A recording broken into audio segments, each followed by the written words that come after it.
On the first night of my marriage, my mother-in-law looked me straight in the eyes and said, "You are not the daughter-in-law of this house. You're just the maid." I said nothing. I swallowed my pride, my tears, and every ounce of pain. But I made a silent promise to myself that night. One day, I won't just live in this house. I'll own it. And today, I do. My name is Ariana, and I was 26 years old the night I got married. It was supposed to be the beginning of a new chapter. A fresh start. But instead, it was the night I realized just how alone I truly was. I remember sitting on the edge of the bed, still in my wedding dress. The room smelled like roses and candles. I was nervous, sure, but also excited. Hopeful. I thought, maybe this will finally feel like home. Maybe I'll be loved here. Maybe I'll belong. I heard the door creak open behind me. I smiled, thinking it was my husband. But it wasn't. It was his mother. She walked in like she owned the room. No warmth. No smile. Just this, cold silence. She looked me in the eye and said, without hesitation, "Let's get something straight. You're not the daughter-in-law of this house. You're just the help. Your place is in the kitchen, not at the table with us. Not beside my son." I couldn't believe it. I blinked, trying to process what she just said. Was this a joke? Some kind of test? And then I saw him, my husband, standing right behind her. He had heard every word. He didn't say anything. Didn't stop her. Didn't defend me. He just stood there. And that silence? It broke me more than her words did. They both walked out. And just like that, I was alone. In my wedding dress. In a house that suddenly didn't feel like mine. In a life I wasn't sure I had agreed to. I sat there in the quiet, trying to hold it all together. But the tears came anyway. Soft at first, then steady. I looked around at the gold frames, the polished floors, the perfectly made bed. And whispered to myself, "Is this what marriage is supposed to be?" That night, I didn't sleep. I laid awake, staring into the dark. I didn't call my mom. I didn't message my friends. What was I even going to say? That I had been handed over like a gift and unwrapped like garbage? But somewhere deep inside me, something shifted. Not rage. Not revenge. Just a quiet voice. A promise. One day, they won't look at me like I'm invisible. One day, I'll have something they'll never see coming. And when that day comes, I'll still be kind. But I'll never be weak again.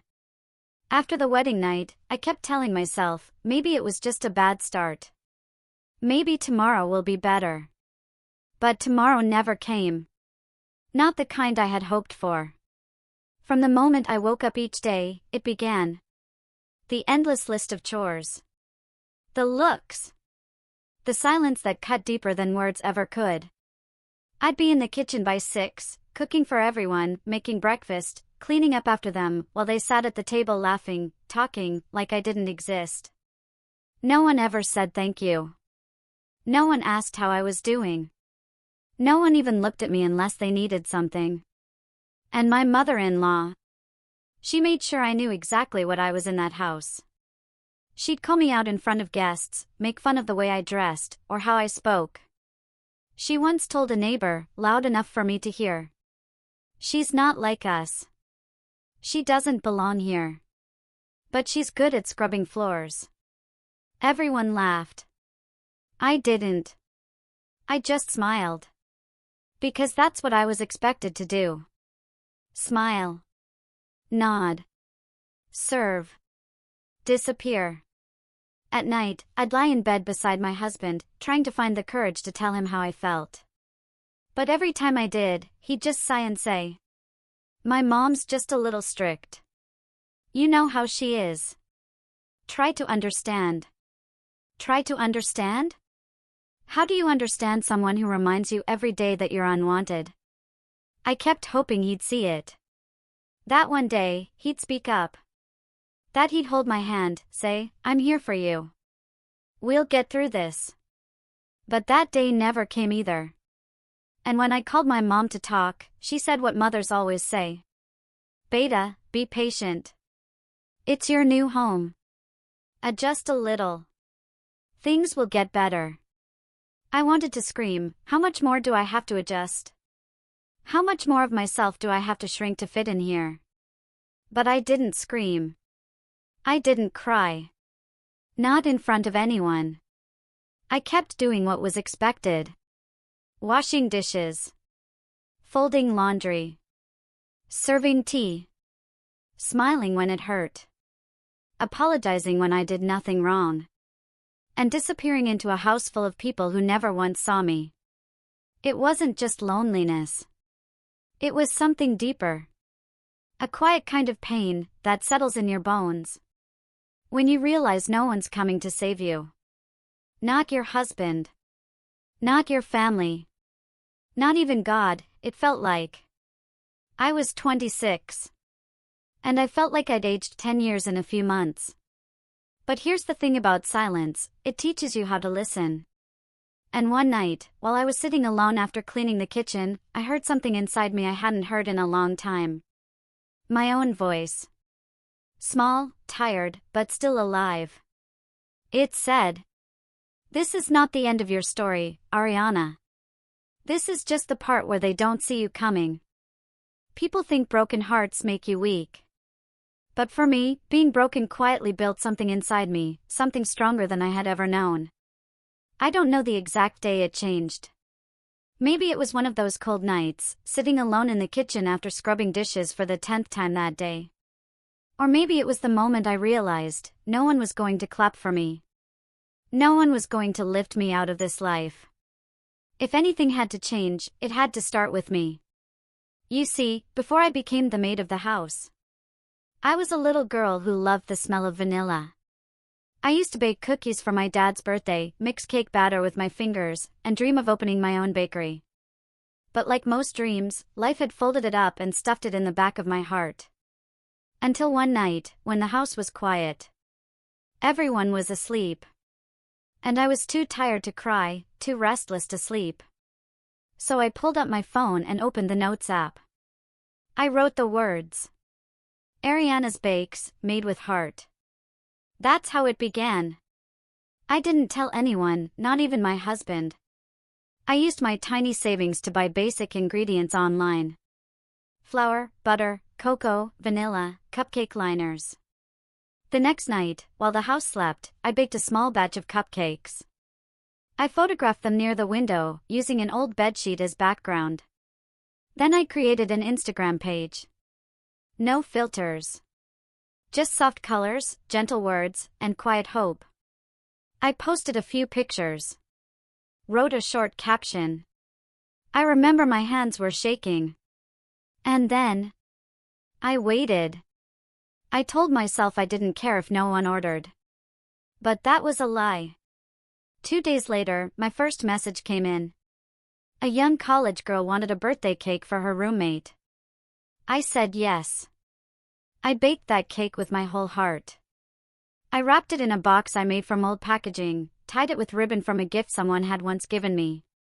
When I handed it over, the girl smiled and said, "This is beautiful. You're really talented." I didn't cry in front of her. But after she left, I sat on the kitchen floor and let the tears fall. Not from sadness, but from the feeling of being seen, heard, valued. Orders trickled in.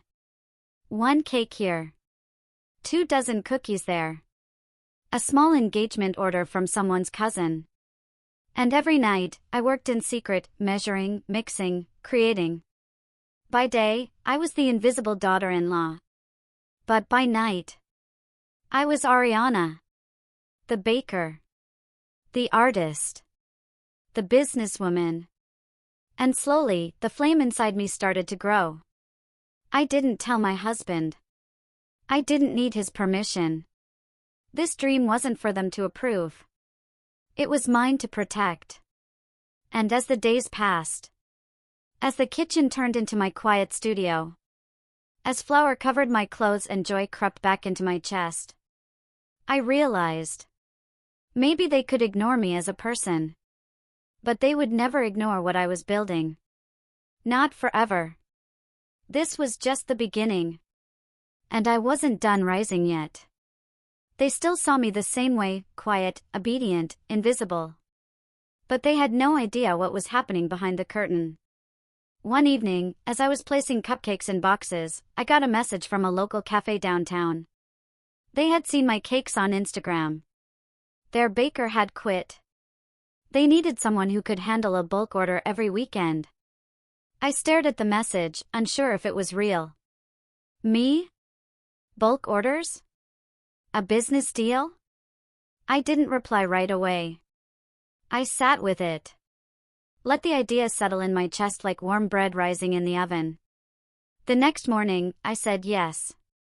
And that one yes changed everything. Every Thursday and Friday, I would bake through the night. Dozens of muffins, layered cakes, soft cookies. I'd deliver early before anyone in the house even noticed I'd left. Then I'd return home, tie my apron, and act like nothing had changed. But everything had. The cafe posted my work and tagged my handle. Followers came in. Then messages. Then a phone call that would rewrite the story I was living. A food startup, small but growing, wanted to meet. They loved my brand. Said it felt authentic, warm, homegrown. They wanted to invest. Help me scale. My hands trembled holding the phone. I didn't say yes right away. I asked for a day. That night, I stood alone in the backyard, staring at the dark sky. Above me were 1,000 stars, each burning silently. Below me was the house where I was still just the help. But inside me? There was something new now. Fire. Vision. Quiet power. So the next morning, I said yes. I didn't tell my husband. I didn't tell my mother-in-law. Some things aren't meant to be explained to people who never asked about your dreams in the first place. I found a local attorney, booked a solo appointment, and registered a company in my name. Ariana's Bakes, LLC. No co-founders. No family shares. No husband's name. Just mine. I opened a business account. Watched the first deposit land. $5,000. Then 10. By the end of the third month, I had made more money than anyone in that house could imagine. But I still woke up every morning and made breakfast. Still took my mother-in-law her tea the way she liked it, no sugar, extra hot. Still smiled when she gave me side eyes and instructions like I was the maid. And in some ways, I still was. But the difference now? I chose to be. This was my strategy. To rise quietly. To let the world believe I was nothing until I was everything. Some nights I stood in the mirror and looked at myself. Same face. Same hands. Same girl. But inside, I had changed. I was no longer waiting for anyone to rescue me. I was building my own ladder. Brick by brick. Recipe by recipe. Step by step. They didn't know it yet, but the girl they ignored? She was becoming someone they would soon have to respect. Because what I was building wasn't just a bakery. It was an empire. And every single layer was made from the pain they gave me. Baked into purpose. While I was quietly rising, they were slowly falling. At first, it was small things. A phone call here, a tense whisper there. My father-in-law started coming home later than usual, with heavy eyes and shallow smiles. My mother-in-law's temper got sharper, her instructions more frantic, her voice louder, like noise could cover up the cracks in their world. I didn't ask. I wasn't allowed to ask. Even after 3 years in that house, I was still the outsider. Still the maid. Still the girl who was expected to stay silent, smile, and serve. But I saw it all. The family business, the one they used to brag about at every dinner party, was falling apart. Some tax paperwork hadn't been filed on time. There were debts. Missed payments. Bad inventory choices. And too much ego to admit any of it. Slowly, the clients disappeared. The calls stopped coming. The house, once filled with relatives and praise, grew colder, quieter. And then came the bank notices. I found one by accident, folded under a stack of old newspapers. An official letter with big, bold words. Final notice, home auction scheduled. I stared at it for a long time. My fingers shook, but not from shock. Because deep down, I had seen it coming. My mother-in-law still walked around with her usual pride, commanding me to make fresh rotis, yelling at the maid for leaving the window open.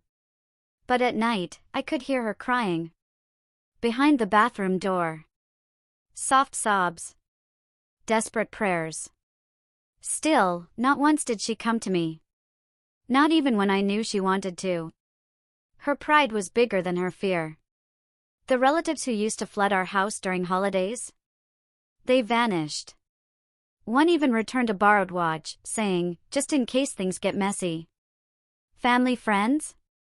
They stopped picking up their calls. And my husband? He was a ghost in his own house, walking around in silence, lost in thought, angry at the world but too afraid to admit he had failed. There were arguments now. Loud, ugly ones. But still, no one looked at me. No one asked what I thought. No one asked how I was doing. Even after all this time, I was still invisible in their disaster. But I wasn't angry. Not anymore. I watched them with a strange calm. Not because I didn't care. But because, for the first time in my life, I had options. I could leave. I could speak. I could save them. Or I could do absolutely nothing. And honestly, that power felt heavy. Heavier than revenge. Heavier than silence. Because when someone hurts you for years and finally breaks, you don't cheer. You just stand there, remembering all the nights you cried into your pillow. And wonder if they'll ever realize what they did to you. Still, a part of me hurt watching them collapse. Even after everything. Even after all the insults. Because I was never cruel. Only forgotten. And now, they were the ones being forgotten. So I waited. Quietly. I waited for someone to knock on my door. To finally admit the truth. To ask for help. But no one came. Because pride is loud. Even when drowning. And that house I was once treated like a servant in? It was now just 4 walls, on the edge of being taken away. And they still had no idea that the maid they once ignored was the only one who could save them. That morning felt strangely still. The air was quiet, like something was about to shift. I had just finished making tea when the doorbell rang. No one ever visited this early. But I wiped my hands, took a deep breath, and opened the door. It was a man in a crisp black suit, holding a leather folder. "Good morning. I'm from the county legal office," he said, smiling politely. "I'm here regarding the foreclosure of this property." My mother-in-law, hearing the words, rushed from the hallway. "Foreclosure?" she repeated, her voice sharp, panicked. "We already got the final notice. Are you here to throw us out?" The lawyer shook his head gently. "No, ma'am. Quite the opposite." He flipped open the folder and showed us both a stamped document. "This house is no longer under foreclosure. The mortgage has been fully paid off. Auction proceedings have been cancelled." There was a long silence. My mother-in-law blinked, confused, her hand gripping the wall. She stammered, "Paid off? But how? Who did that?" The lawyer turned to me with a small nod. "Mrs. Ariana Bennett. Your daughter-in-law.